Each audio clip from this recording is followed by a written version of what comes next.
السلام عليكم ورحمة الله وبركاته. اللهم صل وسلم وبارك على سيدنا محمد وعلى آله وأصحابه أجمعين. زي ما احنا شايفين معانا دخلنا على الفيديو ده جامد ومتين بدون أي مقدمات. بصوا هنوصل لإيه واحدة واحدة ودرجة درجة وسلمة سلمة.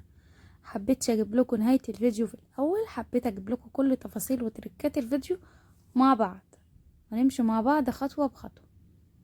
بصوا بقى، أنا هنا عملت الجبنة القريش. بصوا هو اللبن دوت كان رخيص، انا مش عارفه هو رخيص ازاي، فانا حبيت بقى ان انا اعمل بيه ايه الجبنه القريش. هو كان اللبن سعره يعني غريب جدا، ولا محطوط له ميه ولا محطوط له اي حاجه، وتحفه. بس هو اللبن جميل، كانوا عاملينه عليه عرض عشان خاطر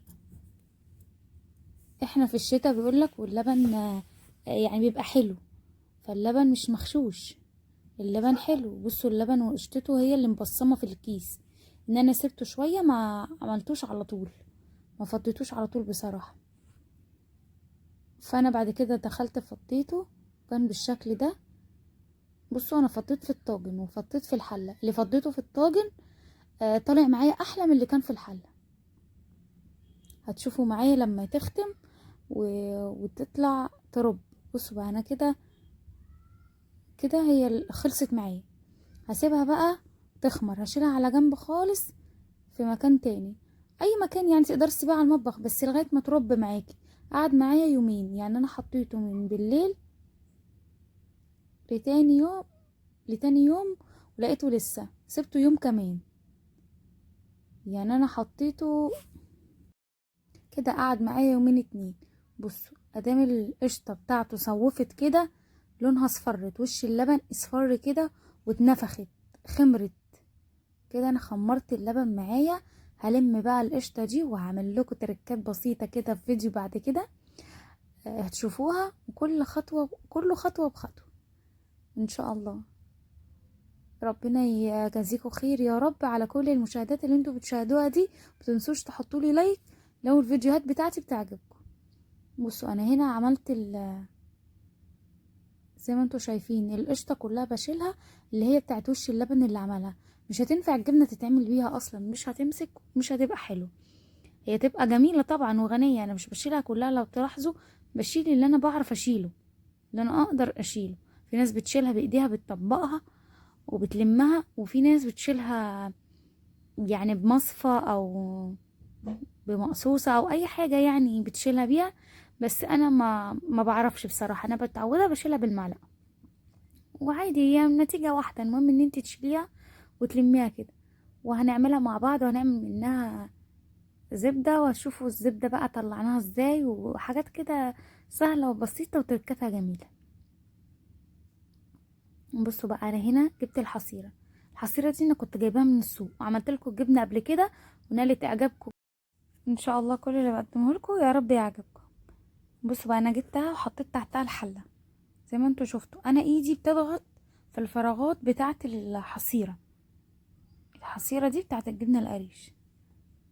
بصوا هو اي حاجة تقدري تعملي عليها، تقدري تشكليها بنفس الشكل اللي هتاخد، يعني هتاخد الطبعة اللي اتحطت عليها وتبقى جميلة.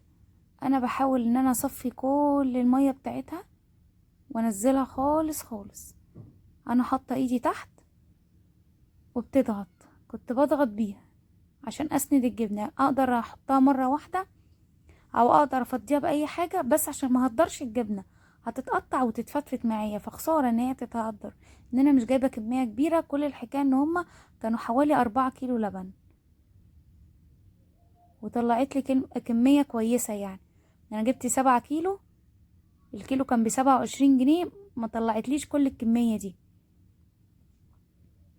بصوا بقى وانا بصفيها هنا، النور ما قطعش، هو تليفوني انا اللي فصل، يعني فصل الكشاف. كنت فاتحة الكشاف بتاعه الفلاش، والفلاش بتاعه عامة يعني اللي كنت فاتحاه وفصل. انا هنا بس عشان اقول لكم انا بعمل ايه هنا في الجبنة، اتلخبطت. هنا الجبنة حطيت عليها ملح، حطيت عليها ملح وقلبتها كويس عشان تبقى مظبوطة مبلوعة، ان هي لو دلع قوي مش هتتاكل، ولو حادقة قوي برضو مش هتتاكل. لازم يبقى طعمها مبلوع شويه. ماشي كده كده. انا هحط ملح لما نغلي الشرش بتاعها، اللي هو الميه اللي نزلت منها نغليها عشان احط فيها الجبنه. لازم نبيت الجبنه فيها.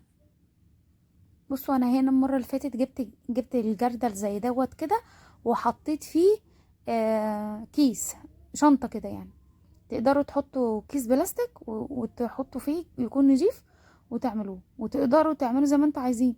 هنا انا حطيتها، سبت الجبنه يعني مع نفسها شويه بقى، وجبت ده ورحت غلياه.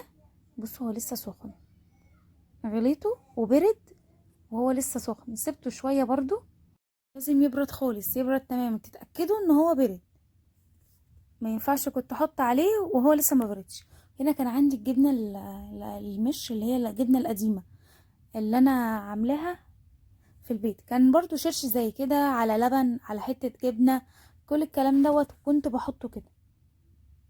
وحطيت كمان الفلفل دوت. وزي ما انتم شايفين كان عندي كوبايه فيها لبن، واللبن قطع. هو ده كل ما يجي يشرب كوبايه لبن يحطها في التلاجة، ما بيقدرش يكملها، فهي زي ما هي اصلا هو مشربهاش. فروحت بقى واخداها ورحت حطها على طول، مش هيجرى لها اي حاجه. والباقي بقى دوبت فيه شويه ملح عشان هو كان دلع خالص وعشان ما يبص. وحطيت عليه الملح وحطيته كده. لو عايزين تغمقوا لون المش هقول لكم تغمقوه ازاي. لو المش بتاعك فاتح وعايزه تغمقيه هقول لك. حته جبنه بيضه ملهاش لازمه ونشفت في التلاجة.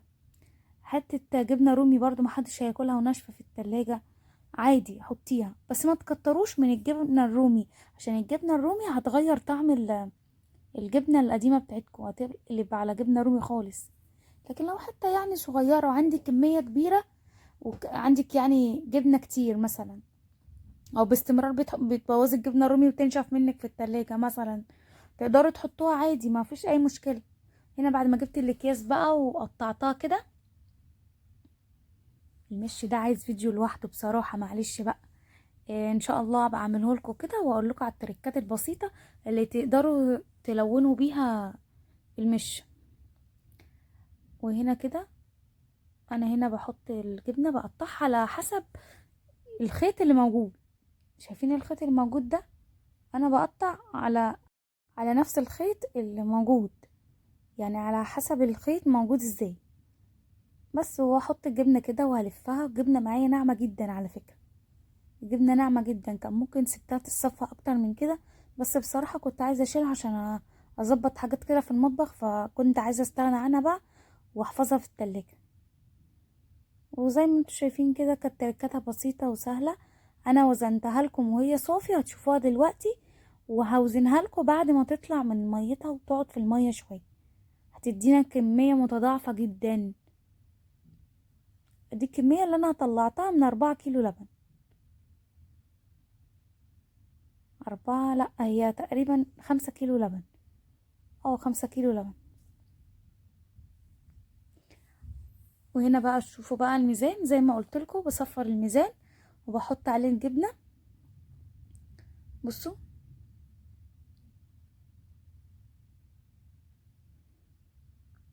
855 جرام ولا 858، مش فاكرة، يعني زي ما انتوا شفتوا كده.